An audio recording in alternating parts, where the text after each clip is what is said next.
Busquem a prosperidade da cidade para a qual eu os deportei. E orem ao Senhor em favor dela, porque a prosperidade de vocês depende da prosperidade dela. Aleluia.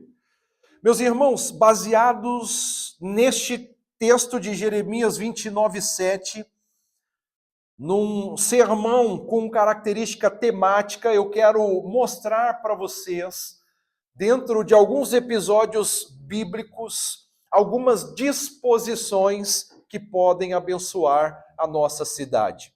O tema da mensagem é esse: clamando pelo porto, disposições que abençoam a nossa cidade. E eu começo perguntando, diante da visualização do vídeo que tivemos agora, às vezes você diz, pastor, para mim isso foi mais do mesmo, que bom, mas nem sempre para mim, porque às vezes a gente está tão focado no nosso caminho de roça que esquece a plenitude do que é este lugar que Deus nos plantou, que Deus nos colocou. E diante disso eu pergunto, quais têm sido suas disposições quanto à sua cidade e à sua nação? A sua cidade e a sua nação não é mais Brasil, não é mais Mateus Leme, Belo Horizonte, não é mais Zona Leste para nós, não é mais Bragança Paulista. A nossa cidade é o Porto, a nossa região é Vila Nova de Gaia, é onde Deus está nos plantando, Gondomar, todo lugar, Hermesinde, todo lugar que Deus tem nos colocado, o aeroporto lá, que eu não sei exatamente a região, mas lá no aeroporto, no quintal de casa. E nós sabemos, queridos irmãos, que Deus nos colocou para algo específico. E eu pergunto, outra pergunta, temos amado e edificado as estruturas da nossa cidade? E aí? Nós abençoamos ou amaldiçoamos? Estamos aqui e dizemos, esse lugar não presta, isso aqui não dá certo, porque quando eu estava no Brasil, meu irmão e minha irmã, o Brasil passou para você, pelo menos por enquanto. Para mim, eu espero que para sempre, mas alguns talvez seja por enquanto. Mas, queridos irmãos, tomando por base o que Jesus diz a respeito dos seus discípulos, em Mateus 5, 13 e 14, ele vai dizer que nós devemos ser sal da terra e luz do mundo, correto? Então nós entendemos com isso que nós precisamos ter influências. Nós não podemos ser influenciados pelo ambiente. Nós precisamos transformar o ambiente aonde Deus nos coloca. E nós temos apresentado as disposições corretas para manifestar a bênção de Deus na nossa cidade e na nossa nação. O que temos feito aqui neste lugar está sendo feito para glorificar a Deus de fato, está sendo feito para honrar o Senhor realmente, ou nós estamos aqui pensando em ganhar dinheiro, pensando em nos dar bem, em comer bem, em viver bem, porque tudo isso se faz aqui. Tudo isso se faz aqui. Ganha dinheiro, come bem, vive bem.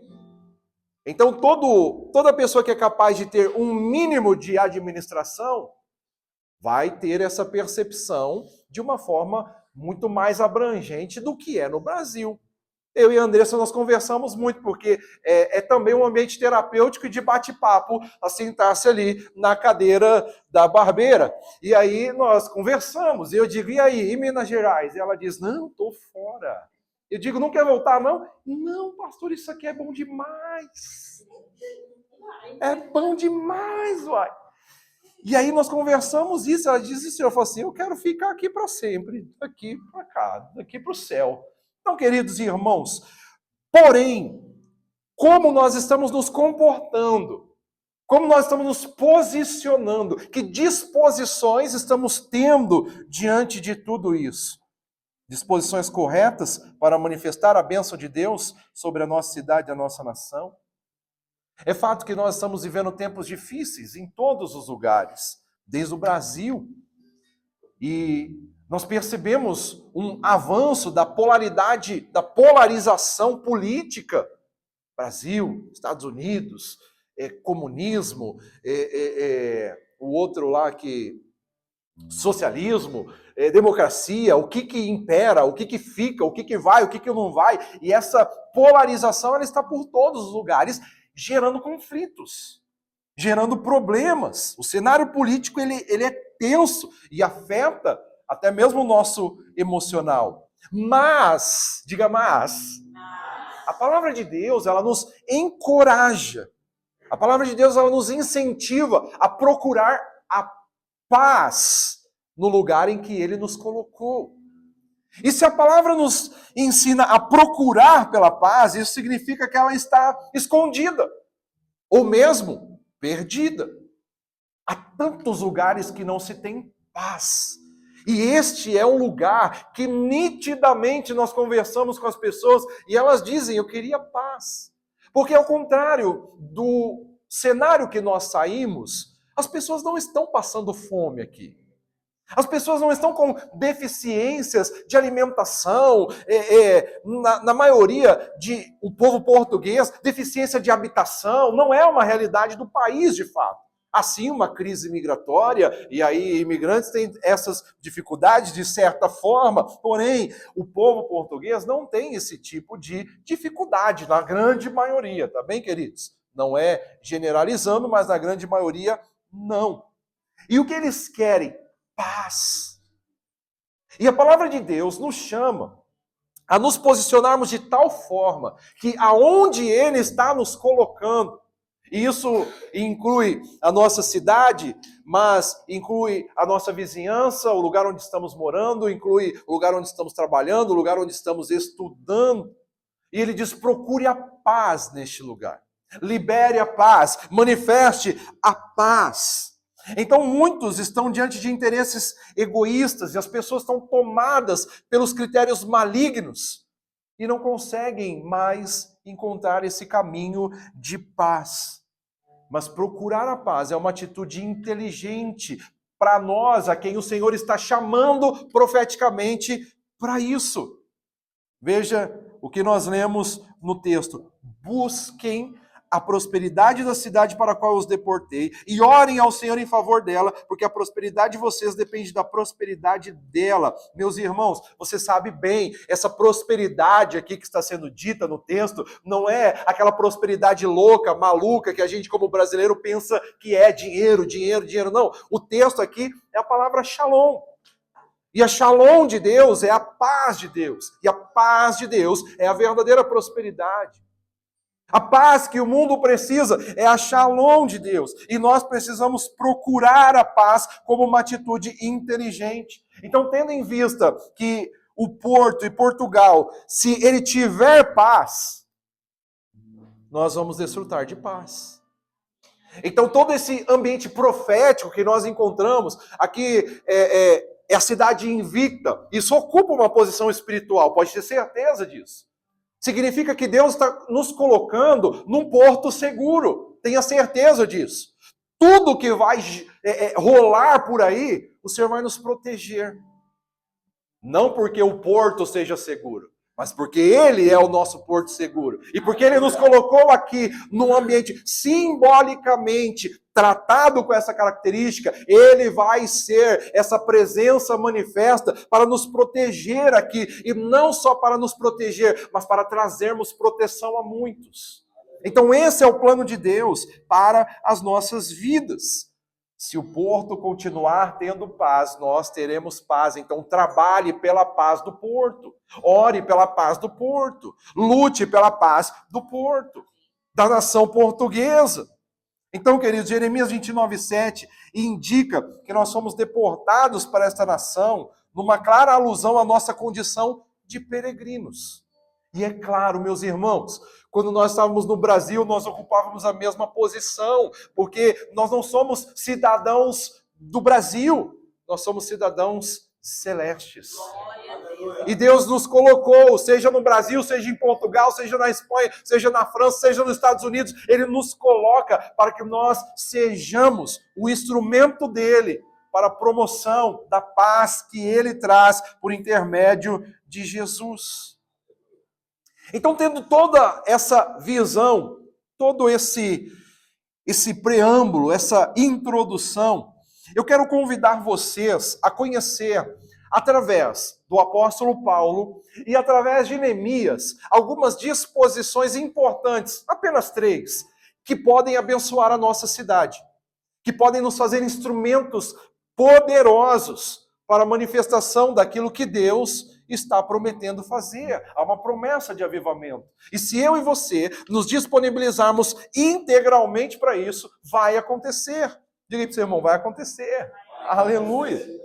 Então olhe para o texto de Atos 17, 15 e 17. Atos 17, 15 e 17. O texto diz o seguinte: os homens que foram com Paulo o levaram até Atenas, partindo depois com instruções para que Silas e Timóteo se juntassem a ele. E tão logo fosse possível. Enquanto esperava por eles em Atenas, Paulo ficou profundamente indignado ao ver que a cidade estava cheia de ídolos. Por isso, discutia na sinagoga com judeus e com gregos tementes a Deus, bem como na praça principal todos os dias, com aqueles que por ali se encontravam. Eu tenho certeza que você já leu esse texto diversas vezes. É o livro de Atos, a gente lê Atos direto.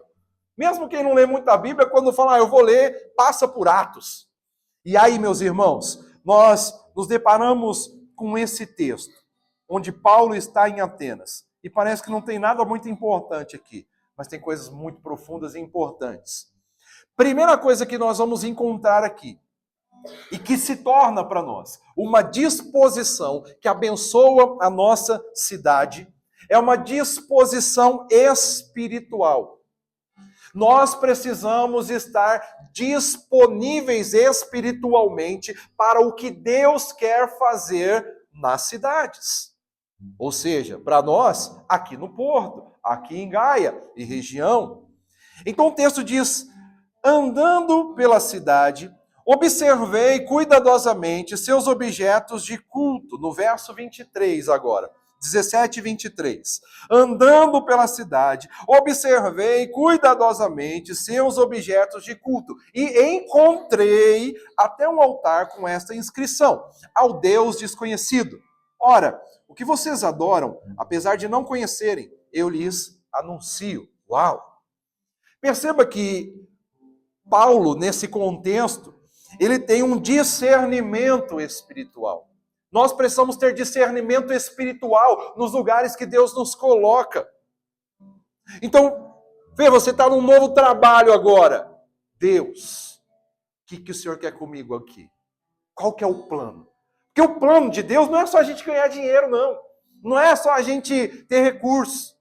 Tá aí, você está num novo ambiente agora há pouco tempo. Deus, por quê? Qual é o objetivo? Você está mudando de ambiente. Deus, qual é o propósito? Porque o propósito de Deus para nós, no nosso trabalho, não é apenas ganhar o dinheiro, não é apenas trazer o pão. O propósito de Deus é muito mais abrangente. O propósito de Deus é muito maior. Está todo mundo em transição aqui na vida profissional. Mirela, Deus, por que isso agora? Por que agora eu vou ficar ali carregando gringo de um lado para o outro? E qual que é? Qual que é? Por quê?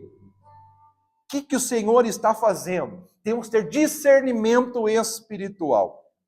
E Paulo, ele tem essa disposição. Veja que ele anda pela cidade. Ele anda pela cidade. Ele observa cuidadosamente. E ele diz que encontrou. Nós precisamos encontrar a razão do porquê Deus nos plantou nesse lugar. Não é à toa.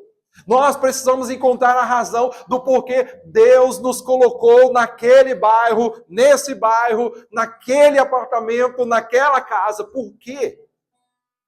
Enquanto nós estávamos em Fanzeles, nós perguntávamos desde o primeiro dia: Deus, qual é o plano aqui?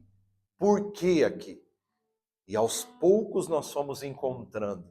E quando nós começamos a discernir um plano de mudança, nós começamos a ver se concretizando na nossa vizinhança o que Deus estava fazendo e o porquê nós fomos colocados lá.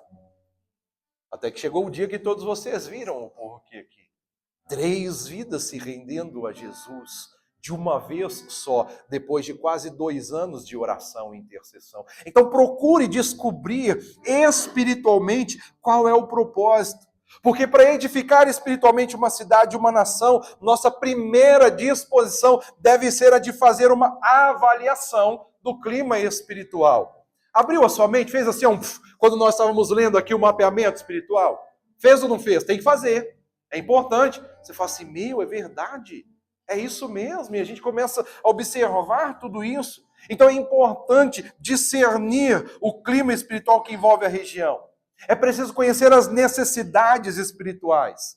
É preciso entender até quais são as potestades atuantes no mundo espiritual em relação ao lugar que Deus nos coloca. E a sequência disso, queridos, é deixar-se se mover por essa visão, por esse discernimento. É necessário sentir indignação, né? É assim mesmo, aqui é assim mesmo. Ou Deus nos planta lá na África, aqui é cheio de feiticeiro mesmo, mas é aqui mesmo, é a África. Não, queridos, Deus nos planta para combater as trevas, para destruir as obras do diabo. Então é necessário um profundo discernimento espiritual. Nós precisamos sentir indignação pelo pecado predominante no coração do povo. Agora nós vamos transicionar nesses pontos, são 3 pontos apenas, mas nós vamos transicionar entre Paulo e Neemias. E agora, diante de uma disposição espiritual para abençoar a cidade, nós encontramos Neemias, que era um amante da sua nação. E enquanto ele estava fora da sua nação, servindo como copeiro do rei, ele se importava em saber o que estava acontecendo com a sua cidade natal. E aí nós vamos para Neemias 1, versos 2 e 3. E nós vamos perceber um caminhar de Neemias para promover uma mudança da condição espiritual da sua cidade, Jerusalém. Ele está fora da sua cidade, mas ele faz uma busca espiritual, ele procura saber o que está acontecendo. E aí no verso 2 do capítulo 1 vai dizer assim: Anani, um dos meus irmãos, veio de Judá com alguns outros homens. E eu lhes perguntei acerca dos judeus que restaram, os sobreviventes do cativeiro. Veja, eu lhes perguntei. E também sobre Jerusalém. E eles me responderam: aqueles que sobreviveram ao cativeiro e estão lá na província, passam por grande sofrimento e humilhação. O muro de Jerusalém foi derrubado, suas portas foram destruídas pelo fogo. Agora nós passamos para o capítulo 2, versos 11 a 15, que diz: depois de ele ouvir essas informações, ele vai tomar uma atitude. Depois de ele ter um discernimento espiritual, ele chega na cidade para aprofundar esse discernimento. E ele diz: cheguei a Jerusalém, e depois de 3 dias de permanência ali, saí de noite com alguns dos meus amigos. Eu não havia contado a ninguém o que o meu Deus havia posto em meu coração que eu fizesse por Jerusalém. Não levava nenhum outro animal, além daquele que eu estava montado. De noite saí pela porta do vale, na direção da fonte do dragão, e da porta do esterco, examinando o muro de Jerusalém. Ó, tem até dragão aqui para você prestar atenção. Examinando o muro de Jerusalém que havia sido derrubado, e suas portas, que haviam sido destruídas pelo fogo. Fui até a porta da fonte do tanque do rei, mas ali não havia espaço para o meu animal passar. Por isso subi o vale de noite, examinando o muro. Finalmente voltei e tornei a entrar pela porta do vale. Notaram que Neemias, assim como Paulo, quando eles chegam na cidade, a disposição que eles procuram ter é um discernimento espiritual. Eles vão caminhar pela cidade, eles vão olhar o que está acontecendo aqui. Eles vão buscar ter percepções espirituais. Então nós não podemos estar aqui, queridos, com um viés materialista. Nós não podemos estar aqui nos preocupando com o que comer, o que vestir. Nós precisamos continuar aqui buscando em primeiro lugar o reino de Deus. E aí nós precisamos entender que Deus nos plantou aqui com uma bagagem cristã desde o Brasil para que algo seja feito. Então tenha discernimento. Desça. Por que eu estou lá? Por que eu estou lá cortando mão? Lembra? Desde das primeiras vezes que nos vemos, está cortando cabelo. Senhor, abençoe essa vida, Senhor. Cuida dele, Senhor, livra ele dessa mentira, desse engano. Senhor, faz uma obra. Tá colando peruca no indivíduo, tá passando a colinha ali, falando, Senhor, traz a cola do teu espírito nessa vida. Senhor, assim como eu boto esse cabelo novo na cabeça desse cara, traz vinho novo sobre ele também, Senhor. Tá entendendo como funciona? Nós não podemos ser aleatórios. Nós precisamos ser intencionais. E isso vem quando nós temos discernimento espiritual. Compreenderam a importância dessa disposição, discernimento espiritual? Agora, existe uma segunda disposição, que é a disposição emocional. Eu preciso sentir o ambiente. Eu preciso perceber de fato. Veja que o texto no verso 16 do capítulo 17 de Atos vai dizer: enquanto esperava por eles em Atenas, Paulo ficou profundamente indignado ao ver que a cidade estava cheia de ídolos. A disposição emocional é a capacidade de discernir e perceber emocionalmente o que está acontecendo e não dizer, aqui é assim mesmo. Vocês já ouviram as pessoas dizendo isso? Aqui é assim, aqui é tudo assim. Não, aqui é normal. Não, aqui as coisas... Aí a gente olha assim, o cara tá andando com a roupa estranha lá. Mas aqui na Europa pode, aqui é normal. Mas o cara tem... E a gente começa daqui a pouco a falar assim, não, é normal, tá tudo bem, tá tudo certo. Mas a palavra de Deus nos ensina que a nossa disposição emocional tem que ser correta. Ela precisa trazer para nós um discernimento que nos coloque em um posicionamento emocional de combate, não de aceitação. Eu não posso aceitar o que está acontecendo aqui. Deus me trouxe para cá para combater, segundo a palavra e a direção espiritual, o que está acontecendo aqui. O secularismo, o liberalismo. Não é dessa forma, não é desse jeito. Então nós estamos aqui para anunciar uma nova cultura. E isso tem que ser algo que se move dentro de nós. Então, após a disposição espiritual, nasce uma disposição emocional, onde somos tomados por uma santa inquietação. Meus irmãos, eu convido vocês a pararem de andar por este lugar e continuar dizendo, mas é normal. Mas aqui é assim mesmo. Comece a dizer, eu profetizo a cultura do reino sobre este lugar. Eu ministro a realidade de Deus sobre este lugar. Desde o palavreado, eu não posso, aqui é tudo, aqui fala mesmo. Aqui não tem mesmo o significado do Brasil. Não. Nós não temos cultura do Brasil, nós não temos cultura europeia, portuguesa, nós temos cultura celestial e essa cultura, ela é santa.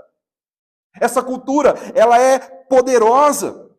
Então, quando nós temos uma disposição emocional, nós precisamos ser tomados pela santa inquietação, aonde vem as lágrimas, o pesar pela ignorância do povo, e são esses sentimentos que impulsionam uma ação mais contundente para mudar a realidade.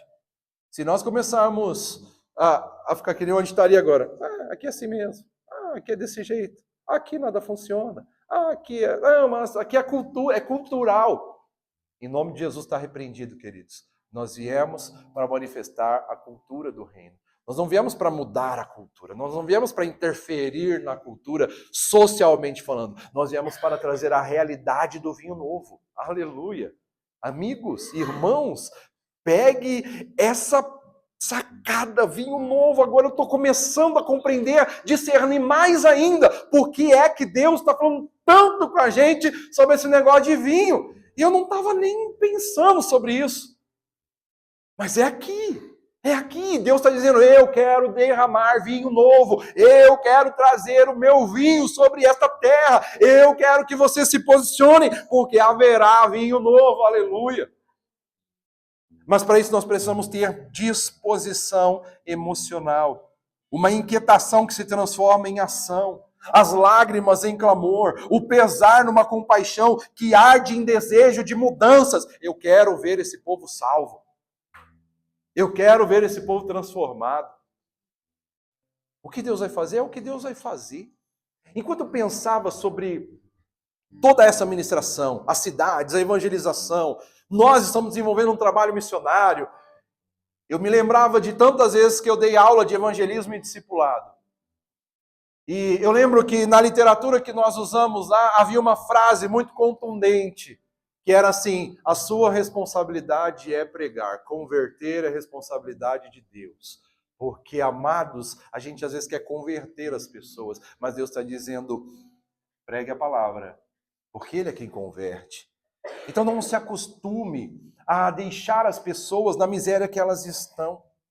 Agora nós vamos transicionar para Neemias e vamos enxergar biblicamente essa sua disposição emocional, porque Neemias ele entristeceu-se profundamente por saber sobre a situação de sua cidade. Neemias 1:4 diz: quando ouvi essas coisas, sentei-me e chorei, passei dias lamentando, jejuando e orando ao Deus dos céus. Olha a disposição emocional ao que ela nos leva.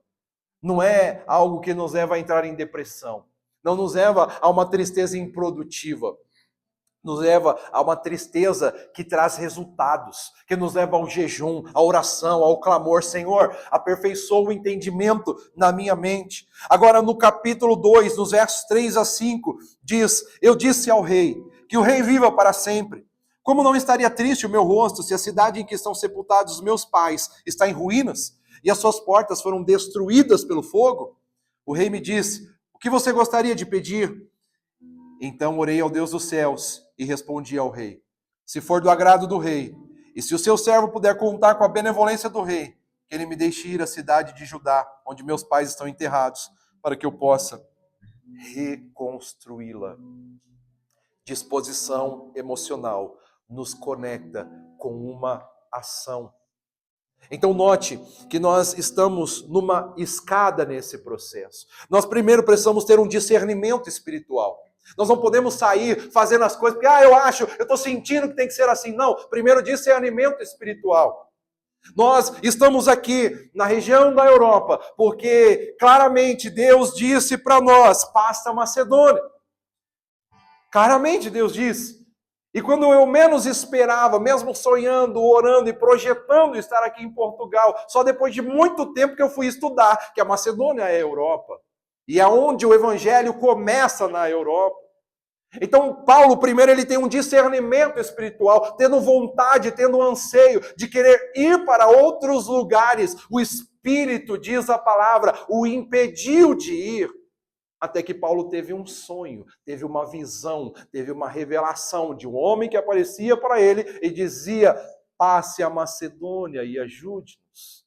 Então, queridos irmãos, para que a obra de Deus se desenvolva, é necessário primeiro uma visão. Tem que haver uma visão que domine o seu ser. Você quer saber qual é a visão que me domina? A minha visão, ela é assim, ela é uma música. Eu posso ver as multidões prostradas aos seus pés, ó Rei Jesus. São mãos erguidas em adoração a ti, Jesus. Essa é a visão que eu tenho, aonde Deus me planta. Eu vejo vidas posicionadas em adoração. Eu vejo multidões rendidas ao Senhor. Essa é a visão que eu nutro. É isso que eu vejo na nossa igreja, é isso que eu vejo na nossa comunhão com as outras igrejas, nessa nação. É isso que eu vejo neste lugar, nesse continente. Mãos erguidas em adoração ao Rei Jesus. Essa visão nutre o meu ministério, nutre o meu chamado. Então, amados irmãos, note que Paulo, Neemias, eles têm primeiro uma revelação, depois eles têm uma disposição emocional, eles se conectam com aquilo. Se não houver conexão com o que Deus quer fazer aqui através de você, nada vai fluir. Mas se você entender, eu estou aqui para um propósito divino, as coisas vão acontecer e começam a acontecer extraordinariamente. Então Paulo, ele olha e se sente indignado e ele fala, não pode ser assim. O Neemias, ele chora e diz, não pode continuar desse jeito. Precisamos ser nutridos por santa indignação. Então eu quero dizer para você, lute. Lute. Lute pelo propósito, lute pelo alvo, lute pelo que Deus te colocou nessa terra. E aí, depois de uma visão espiritual, depois de uma disposição emocional, nós precisamos agir. Quem é tomado por uma emoção, qual que é a consequência prática mais óbvia? Ação. Sim ou não? Ou no mínimo reação. Que quem está emocionado vai fazer. E às vezes faz na emoção. Mas eis o porquê do primeiro ponto ser uma revelação espiritual. Quando eu tenho revelação espiritual e sou tomado pela emoção, as coisas vão caminhar da maneira certa. Então o terceiro ponto é uma disposição material. É uma disposição física. Eu preciso me envolver e agir. Diga para o seu irmão, agir, haja. Verso 17 diz, por isso discutia na sinagoga com judeus e com gregos, tementes a Deus, bem como na praça principal, todos os dias, com aqueles que por ali se encontravam. Queridos, pode parecer insignificante, mas o termo todos os dias indica que Paulo estava investindo tempo com aquelas pessoas. Ele estava se disponibilizando para o exercício do chamado para aquele lugar onde Deus o havia colocado. Então, claramente, nós vamos perceber que aqueles que aplicam as disposições espiritual e emocional, inevitavelmente nesse estágio, ela vai se envolver e agir. Deus não colocou nós aqui para ficarmos aqui e desse jeito vocês estão tão bonitos, todo mundo cruzando o braço, assim. Deus não nos colocou nós aqui para isso. Deus nos colocou aqui para vir cantar música bonita e arrepiante. Deus nos colocou aqui para ficar chorando e chorando. Deus nos colocou aqui porque Ele nos deu uma visão espiritual. Depois Ele já nos deu um tempo de choro. E talvez alguém até esteja ainda no tempo de choro. Mas Deus não nos colocou para ficar chorando. Deus nos colocou para agir. Nós precisamos nos envolver. Diga para o seu irmão, se envolva. E aí o que é envolvimento? Envolvimento é participação. Envolvimento é disponibilização. Envolvimento é saber, Deus, qual é a minha parte? O que é que eu faço então? O que eu devo fazer? Como que eu coloco a mão na massa? É hora de colocar a mão na massa. Se você quer ver essa nação fluindo no Evangelho de Jesus Cristo, se você quer ver esse povo sendo dominado, é hora de se envolver. Mas não apenas emocionalmente. Não apenas, meu Deus, esse povo, que miséria que eles vivem. É hora de dizer, eu vou fazer alguma coisa. Eu vou colocar os meus dias a serviço disso. Eu vou colocar o meu tempo, eu vou colocar os meus recursos, eu vou colocar o meu dinheiro, eu vou colocar as minhas habilidades para, de alguma maneira, fazer chegar ao povo o conhecimento que liberta e transforma o quadro espiritual da cidade. Então é isso, eu sei fazer unhas, eu vou fazer unhas, mas eu vou levar Cristo para cada mulher que sentar ali na minha frente. Eu sei fazer cabelo e barba e peruca, eu vou fazer isso, não é peruca que fala, é prótese. Eu vou fazer prótese para cada um que aparecer ali, cada careca que aparecer na minha frente, vai sentir o cheiro de Cristo. Vai sentir o cheiro de Cristo. Vocês entendem isso ou não, meus irmãos? No envolvimento, na disponibilização plena, Neemias, ele abandona tudo. Neemias era o chefe mor dos copeiros do rei. O Neemias, ele provava a comida que o rei ia comer. Ele comia primeiro, para saber se não estava envenenada. Ele tomava o vinho primeiro. Ele vivia a vida de rei. Ele estava no banquete do rei. Ele vivia na sala do banquete. Essa era a posição do Neemias. Mas agora, uma disposição espiritual, um discernimento espiritual, uma disposição emocional toma conta dele. Ele diz, eu tenho que fazer algo. E o que ele faz em primeira instância? Ele se disponibiliza a abandonar tudo. Neemias, ele renuncia seu alto posto como copeiro do rei para investir na reconstrução dos muros de Jerusalém. Neemias 1:11 vai dizer, Senhor, que os teus ouvidos estejam atentos à oração deste teu servo, e à oração dos teus servos que têm prazer em temer o teu nome. Faze que hoje este teu servo seja bem-sucedido, concedendo-lhe a benevolência deste homem, o rei. Nessa época eu era o copeiro do rei. E agora, no capítulo 2, verso 5, e respondi ao rei, se for do agrado do rei, e se o seu servo puder contar com a benevolência do rei, que ele me deixe ir à cidade de Judá, onde meus pais estão enterrados, para que eu possa reconstruí-la. O que Neemias está fazendo aqui? Ele está se disponibilizando plenamente, ele está agindo e ele está usando todos os seus recursos. Quais são os melhores recursos que Neemias tem nessa época? Acesso. Ele estava na presença do rei o tempo inteiro. Ele podia chegar diante do rei e falar abertamente. Vocês sabem pelo contexto de Esther que não era qualquer um que chegava diante do rei. Ele precisava apontar o cetro, permitir, mas Neemias não, Neemias tinha acesso direto. Ele era tão conhecido do rei que o rei notou que ele estava triste na aparência dele. Ele falou, o que está acontecendo com você, meu filho? E agora Neemias, ele usa de todo esse recurso de influência para poder fazer a obra de Deus. Ele investiu toda a influência que tinha para levantar recursos materiais para a reconstrução do templo. E ele não é usado apenas para se apresentar diante do rei e falar, deixa eu ir, mas ele é ousado para pedir tudo o que precisava. Uau!